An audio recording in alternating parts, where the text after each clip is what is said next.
시청자 여러분 안녕하십니까. 지금부터 전업편의 한보정론을 시작하겠습니다. 이제 오늘 마지막 심야 방송이 되겠는데요. 자, 이번 시간에는 이 김혜경 재판이 오늘 열렸습니다. 자, 오늘 이제 김혜경 재판, 그러니까 이제 피고인 신문하는 날로 정해졌어요. 지난번 재판에서도 이거 피고인 신문을 허용하느냐 허용하지 않느냐 가지고 검찰하고 변호인하고 상당히 그 실랑이가 많이 벌어졌는데, 일단 법원에서는 한번 들어보자. 그래서 다만 피고인은 신문을 거부할 권리는 있다. 그러면서 한번 열어보자 라고 했는데, 오늘 말이죠, 재판부가 입장을 바꿔서 피고인이 일체 답변을 안 하겠다. 그러니까 포괄적 진술 거부권을 행사했습니다. 요거를 법원이 받아줬어요. 자, 이거 참 법원 큰일 났네요. 그러니까 이제 검찰이 당연히 항변을 하죠. 그러면 검찰에서도 진술 안 하고 법원에 가서 진술하겠다고 했는데 법원에 가서도 진술 안 하고, 그럼 우리는 어쩌란 말이냐. 예, 그랬더니요, 법원에서 그 점도 감안하겠다. 조서에 그것도 집어넣자. 이렇게 해서 오늘 이제 재판이 끝났습니다. 자, 그래서 말이죠, 이제는 7월 말에 최종 변론을 하기로 하고 8월 달에 선고하기로 했는데요. 지금 이제 법조계 얘기를 들어보니까 이 김혜경도 제대로 재판하면 법정 구속도 가능하다. 문제는 뭐냐? 당 대표의 부인이라는 겁니다. 참 이거 흔히 얘기해서요, 참 이런 놈의 재판, 이게 인민재판도 아니고 이게 뭐하는 재판인지, 이거 김명수 잔당들이 아직도 살아있다, 이런 지금 비판이 제기될 수밖에 없는 상황입니다. 자, 이래서 이제 요거 하나를 또 말씀을 드리겠고요. 오늘 여러분들 우리 한변에서 말이죠, 세미나를 열었어요. 제가 한마디로 얘기해서 이 한변에서 이제 세미나를 열어가지고 지금 이제, 왜냐하면 민주당에서 지금 헌법 파괴 이걸 하고 있는 거 아니에요? 이 법치 파괴, 요거와 관련된 이제 세미나를 열었는데, 이 한변이 이제 한반도 인권과 통일을 위한 변호사 모임이 한편이거든요. 자, 여기에서 뭐 전직 대법관, 그 다음에 검찰총장, 그 다음에 이 헌법재판관, 그러니까 이제 이 법률가들 중에 나름대로 대표성이 있는 그런 분들이 상당히 많이 오늘 싹 다 모였어요. 그래서 전부 입장을 내놨습니다. 한마디로 얘기해서 이재명 방탄을 성토하고 이렇게 해갖고는 헌법 가치가 다 무너진다. 예, 이 사법부가 똑바로 해야 되겠다. 더군다나 지금 검찰 출신들이 앞장서서 이런 못된 짓을 하고 있는 것은 절대로 용납할 수 없다. 이런 강한 입장을 내놨습니다. 요 두 개를 핵심적으로 이제 여러분께 말씀드리도록 하겠고, 시간이 되면요, 이 김만배 하고 이제 그 돈 거래를 했던 전직 언론인들이 영장이 모두 기각이 됐습니다. 자, 그리고 이제 윤석열 대통령이 이번에 나토 정상회의와 관련해서 한미 간의 핵 운용과 관련된 아주 이 핵 담보, 이 공동 성명을 처음으로 만들었잖아요. 그래서 요거를 구체적으로 이행하기 위한 이 전략 방안을 대통령실 중심으로 지금 만들고 있다. 이런 보도가 나오고 있어요. 요 내용도 간단하게라도 여러분께 좀 말씀을 드리도록 하겠습니다. 자, 그러면요. 자, 우선 이제 이 김혜경 오늘 재판 내용을 보니까요, 이거 무슨 애들 장난하는 것도 아니고 말이죠. 그렇잖아요. 뭐 사탕 발려오는 것도 아니고, 검찰에서는 법원에 가서 얘기했다고 안 하고, 법원에서는 내가 불리하기 때문에 또 진술 안 한다고, 또 판사는 또 그걸 인정하고, 야, 참 이거 한마디로 검찰 못 해먹겠다, 이 얘기가 나올 수밖에 없어요. 자, 그래서 모든 질문을 거부한다. 모든 질문에 대한 답변을 거부한다. 이게 이제 포괄적 진술 거부권인데요. 요거를 재판부가 인정을 했습니다.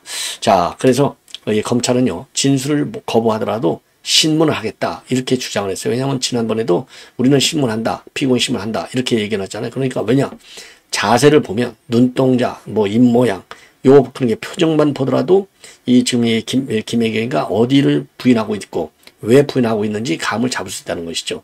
그래서 진술 거부에도 불구하고 신문은 쫙 하겠다라고 밝혔어요. 자, 그러니까 이 재판부가 뭐라고 그러냐, 피고인의 진술 거부권은 보장이 된다. 내부적으로 검토를 해봤더니 피고인의 진술 거부권이 이 검찰의 신문권보다도 상위 개념이다. 자, 이렇게 밝혔어요. 그래서 인정을 한 거예요. 그러니까 이제 검찰이 반발하죠. 피고인은 검찰에서 법정에서 말하겠다고 해놓고 법정에서는 정해놓은 신문을 못하게 하는데 이게 말이나 되느냐. 자, 이렇게 지금 검찰이 강하게 반발을 했어요. 예. 왜냐면 말이죠. 이 지난 재판에서도 지금 이제 이 김칠준 변호사가 뭐라고 했냐면 지금 이제 이 김혜경의 이 법과 의혹 그렇잖아요. 요것도 지금 이제 이 수원지검에서 소환을 통보했지 않습니까? 김혜경과 이재명이가 동시 소환 대상으로 되어버렸어요. 그러니까 이제 이 신문을 받아야 되는데 요 법정에서 이 김혜경이가 진술을 하게 되면 이게 언론으로 다 보도가 된다. 그래서 불리하기 때문에 거부하겠다. 이런 입장을 보인 바 있어요. 예. 자, 그럼에도 불구하고 검찰이 말이죠. 지난번 재판에서는 그래도 신문을 해야 된다라고 주장해서 재판부가 받아들였어요. 받아들이면서 형소법에 따라서 지금 이제 이 진술 거부권은 있다. 요 점을 입장을 밝혔는데 진술 거부권 행사에 더 방점을 준 거가 되겠습니다. 그래서 말이죠. 이 김칠준 변호사, 이거 아주 악랄한 변호사인데요. 자, 이 김칠준이가 아주 대표적인 좌파예요. 민변. 자, 이 김칠준이가 이제 오늘 변호인으로 나와가지고 이거를 계속 주장한 겁니다. 자, 그래서 검사는 이제 진술 거부권을 침해하는 것이다. 예, 검사가 질문을 계속하는 것은 피고인의 진술 거부권을 좀 침해하는 것이다.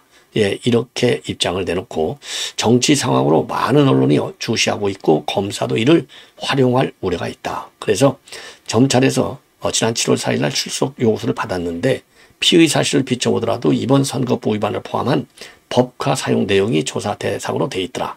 그래서 요거는 거부할 권리가 있다. 예, 요렇게 주장을 했습니다. 그러니까 검찰은요, 피고인이 신문 내용에 대한 진술을 거부하더라도 태도, 표정, 말투 상당히 중요하다. 다른 의도는 없이 입증 책임을 완수하기 위한 것이다. 그래서 진술 거부와 상관없이 신문을 진행하겠다는 입장을 거듭 검찰이 밝혔습니다. 그러니까 이제 변호인이 반발을 일체의 진술을 안 하겠다고 하는데 계속 진술하게 되면 국가인권위에 제소할 계획도 가지고 있다. 이렇게 입장을 내놨어요. 국가인권위원회 제소. 그러니까 이제 검찰이 승진을 놨어요. 아니 인권위에 제소하겠다고 하면 법상 허용된 피고인 신분을 어떻게 하겠냐. 이거는 불법이다. 이렇게 반발을 했어요. 그러니까 이제 변호인이 꼬리를 내려가지고 실언이다. 양해해달라. 그러면서 인권적 관점에서 보면 진술 거부권을 침해할 소지가 있다는 것이다. 이런 부연 설명을 하고 빠져나갔어요. 도망가기도 바빴어요. 그러니까 변호인이.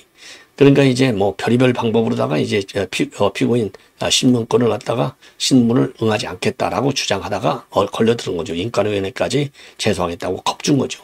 그러니까 검찰이 피고인이 혐의를 부인하고 있는 마당에 검찰 조사에서도 법정에서 이야기했다고 했다.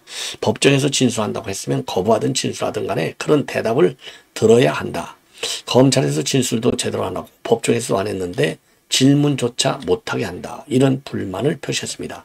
그래서 검찰하고 변호인이 이런 공방이 계속 이어지니까 재판부가 2번 휴정을 하고 논의한 결과 피고인 신문은 진행하지 않기로 하겠다라고 최종 결론을 내렸어요. 왜? 피고인의 진술 거부권에 대한 효력이 상위 개념이라는 거죠. 신문권보다 우위. 자, 그래서 이 김혜경에게 일체의 진술을 검하는 게 맞느냐. 재판부가 다시 한번 물어보니까 당연히 김혜경은 그렇다고 대답을 했죠. 네. 그러니까 이제 검찰이 앞으로 수사기관에서는 피의자가 진술을 거부하면 신문조서도 작성할 수 없게 되고 조사를 할 수가 없게 되는데 상당히 유감이고 우려가 된다. 그러니까요. 재판부가 뭐라고 얘기하느냐. 염두에 두고 이미 검토해 결정한 것이다. 요렇게 얘기를 하는 겁니다. 자, 그래서 이제 다음 재판은요. 7월 25일 날 열리는데 이게 최종 변론이 됩니다. 그래서 검찰 구형도 있고 변호인의 최후 변론 그리고 김혜경의 최후 진술이 이루어지고요. 8월 중에 재판부는 선고하겠다. 오늘 이렇게 입장을 밝혔어요. 예. 자, 그러면서 이제 이거는 이 정도로 얘기하고요. 그래서 이제 추가적으로 이제 수원지검에서 소환을 통보한 김혜경과 이재명의 동시 소환 문제가 이제 초점이 될 수밖에 없는 거 아니냐.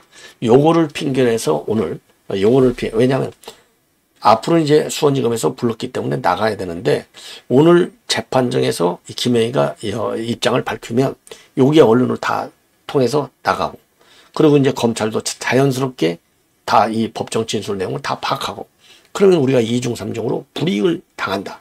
그래서 대답을 못 하겠다는 거거든요.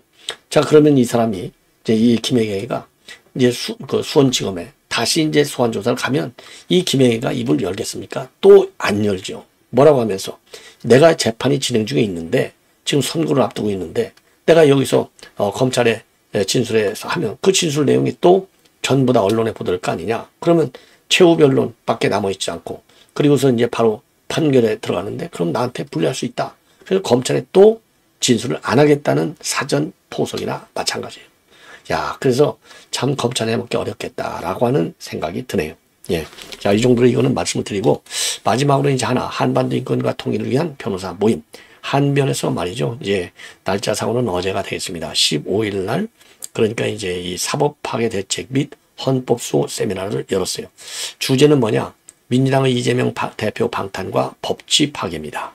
자, 그래서 전직 대법관, 헌법재판관, 검찰총장, 법무부 장차관 등 법조계 인사들이 다수 참여해서 이재명과 민주당을 아주 성토를 했어요. 자, 그래서 이제 김명훈 대한변협회장, 지금 대한변협에 이제 회원이 한 3만 명 된다고 그래요. 자, 이 김 변협회장은요, 최근에 연일 보도되고 있는 혼란스러운 정국의 모양새는 우리가 피로 쌓아 올린 민주주의와 법치주의라고 하는 헌법 가치의 의미를 다시 곱씹어보게 한다. 오늘 진행된 세미나는 우리 사법이 올바르게 작동하고 사회를 지탱하는 가장 중요한 헌법 가치인 민주주의와 법치를 수호할 방안이 무엇인지 깊이 논의할 의미 있는 시간이 될 것이다. 이렇게 오늘 세미나 의미부여를 하고 있어요. 그리고 이재원 한변 회장은요, 오늘 세미나는 집권여의 광기에 사로잡힌 민주당 이재명 대표의 여러 추악한 범죄로부터 시작된 전대미문의 헌정질서 파괴의 심각성을 조명하고 이런 사태를 바로잡아서 국가 기능을 정상화할 계기가 어디에 있을지를 성찰할 목적으로 긴급히 마련됐다. 이렇게 밝혔고요. 그리고 퇴직 검사들의 모임인 검찰동회 회장을 맡고 있는 한상대 검찰총장은요, 저는 요즘 상황을 거의 해방 이후의 내란 수준이라고 본다. 이렇게 정의를 하고, 이재명과 그를 추종하는 무리들은 법치를 부정하는 극단으로 치닫고 있다. 자기를 수사했다고 검사들을 탄핵하고 방송개혁을 막겠다고 방통위원장을 탄핵한다. 이것이 바로 법치의 훼손이자 헌법의 파괴다. 비판하고 났습니다. 그러면서 우리는 흔들림 없이 꿋꿋하게 버티고 싸워야 하고 이재명과 이를 따르는 영혼 없는 법률가들에 대해서 역사적 심판을 내려야 한다. 아주 옳은 얘기죠. 그 다음에 문효남 전 고검장인데요. 이분은 이제 사단법인 헌법을 생각하는 변호사 모임 회장으로 되어 있어요. 이재명 등 개인에 대한 범죄 수사 재판을 무마하거나 지연시키기 위해서 피고인이 수사기관을 상대로 재판하겠다는 행위는 사법 방해 차원을 넘어서 사법을 무력화하고 파괴하는 단계까지 이르고 있다. 그리고 국가 안위와 민생을 도외시하고 오로지 우현적 정쟁만을 목적으로 자유민주적 기본질서의 본질적 내용인 법치주의와 권력분립을 훼손하는 이러한 정당은 우연정당으로 해산사유에 해당한다. 정부와 법무부와 검찰 등 관계당국은 엄중한 대응 조치를 강구하라. 옳은 얘기예요. 자, 그리고요, 김태훈 전 한변 회장이죠. 지금은 명예회장. 이분은요, 지금 이제 토론에서 말이죠.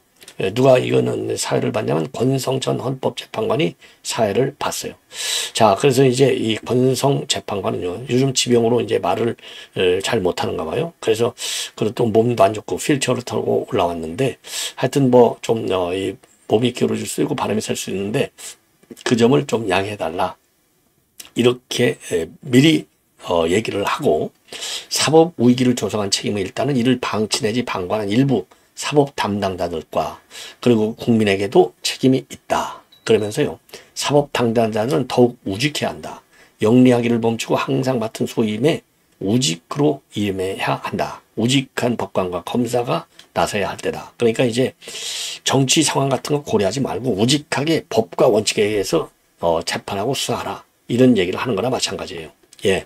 자, 그러면서 그리고 또 대검 찬양을 지낸 문성우 전 법무부 차관은요, 이 검찰 출신 정치인들한테 쓴소리를 했어요. 검사 출신 정치인들이 앞장서서 검사 탄핵과 검찰청 폐지를 주도하고 있는데 전관 변호사로 활동하고 공천도 받더라. 낯이 뜨거워 어디 가서 검사 출신이라고 말도 못하겠더라. 이런 입장을 내놨습니다.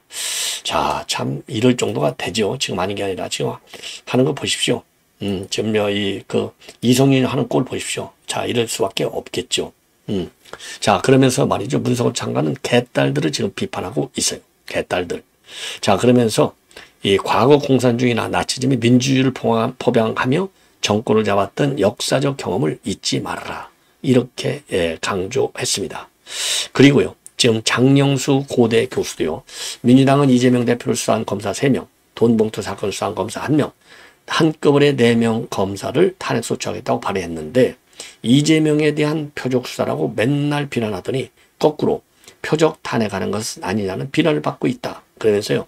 이재명 방탄에 대해서 적극적으로 국민들을 움직이게 한 여건은 성취됐다고 본다. 민주당이 전방위적 압박을 계속하면 방아쇠가 될 사건은 반드시 발생할 것이다. 이러한 입장을 내놨습니다. 예. 자, 그리고요. 한석훈 연대 경영교수. 이분은요. 지난 3년간 공수처는 민주당의 편향적인 수사를 했는데 정적 제거 등 정치적인 악용 우려가 높다. 그래서 공수처 폐지의 필요성을 주장하고 나섰고요. 마무리 발언을 한 이용우 전 대법관은 일찍부터 선배들은 사법부의 독립은 법관 스스로가 지켜야 한다고 충고해 왔는데 지체된 정의는 정의가 아니라는 고언도 명심하라. 이렇게 밝혔고요. 오늘 전직 이제 고위 법조인들은요. 송광수 전 검찰총장, 임채진 전 검찰총장, 김경한 전 법무장관, 조영곤 전 서울중앙지검장도 입장 발표는 했지만 청중으로 참여해서 자리를 지켰다고 합니다. 그래서 김경한 전 법무장관은요. 이렇게 나라가 필요하고 있어서 어떻게 하나 걱정하던 차에 토론회가 열렸다. 그래서 법조인들이 좀 더 분발해야 된다고 생각한다. 이런 입장을 내놨습니다. 자, 마지막으로 말이죠. 지금 김만배하고 돈 거래를 한 전직 언론인들. 이제 한국일보, 이분은 이제 극단적 선택을 했고요. 중앙일보 간부 A씨하고 한겨레 신문 부국장 B씨가 영장 실질 심사를 받았어요. 근데 이 두 명이 영장을 기각했습니다. 이 판사가 두 명에 대해서는요. 뭐냐? 혐의는요. 요 이제 A씨, 그러니까 중앙일보 간부 A씨의 경우에는요. 2019년도 4월에서 2021년도 8월까지 김만배한테 총 2억 1천만 원을, 그리고 이제 한겨레 부국장 이 사람은요. 2019년도 5월에서 2020년 8월까지 총 8억 9천만 원을 수사한 걸로 돼 있어요. 자, 그런데도 불구하고 왜 기각이 됐느냐? 한마디로요. 도주 우려, 그리고 증거인멸 우려, 이런 것이 없기 때문에 구속수사의 타당성과 필요성, 요거를 인정하기 어렵다. 이렇게 결론을 내릴 수 있어요. 자, 그래서 중앙일보 간부에 대해서는요, 지금 영장 전담 중앙지법의 이 김석범 판사인데요. 뭐라고 했느냐? 현재까지 증거 자료가 상당 부분 확보돼서 증거인멸 가능성이 높다고 하기는 어렵다. 그리고 주거관계가 지금까지 수사에 임한 태도에 비춰볼 때 도망할 염려가 있다고 단정하기도 어렵다. 그래서 이 영장을 기각한다라고 밝혔고요. 한겨레 신문 부국장에 대해서는요. 현재까지 확보된 증거관계를 고려할 때 증거를 인멸하거나 도망할 염려가 있다고 단정하기가 어렵다. 자, 그래서 둘 다 석방이 된 상태로 불구속 상태로 재판을 받게 됐어요. 자, 그래서 이 두 기자의 경우에는요. 배임수재, 청탁금지법 위반 혐의가 적용이 됐습니다. 자, 그래서 이제 이 재판을 통해서 이제 유무죄가 최종적으로 이제 결정이 나겠죠. 야, 참, 다툼이 한전되고 소각하고, 이 영장을 기각하고, 이 다툼의 소지가 없이, 그야말로 소명이 잘 되면 증거인멸이나 도주 우려가 없다고 기각하고, 이거 참 검찰하기 어려운 것 같습니다. 그리고 조금 전에 이제 말씀을 드린 대로, 지금 이제 오늘 참석한 이 전직 고위, 이 판검사들, 자, 요게 이제 오늘, 이 한변에서 주최한 세미나에 참석한 저명 인사들이 되겠습니다. 자, 이렇게 해서 오늘 심야 방송은 모두 마치도록 하겠습니다. 편안히 주무시기 바랍니다. 대단히 고맙습니다.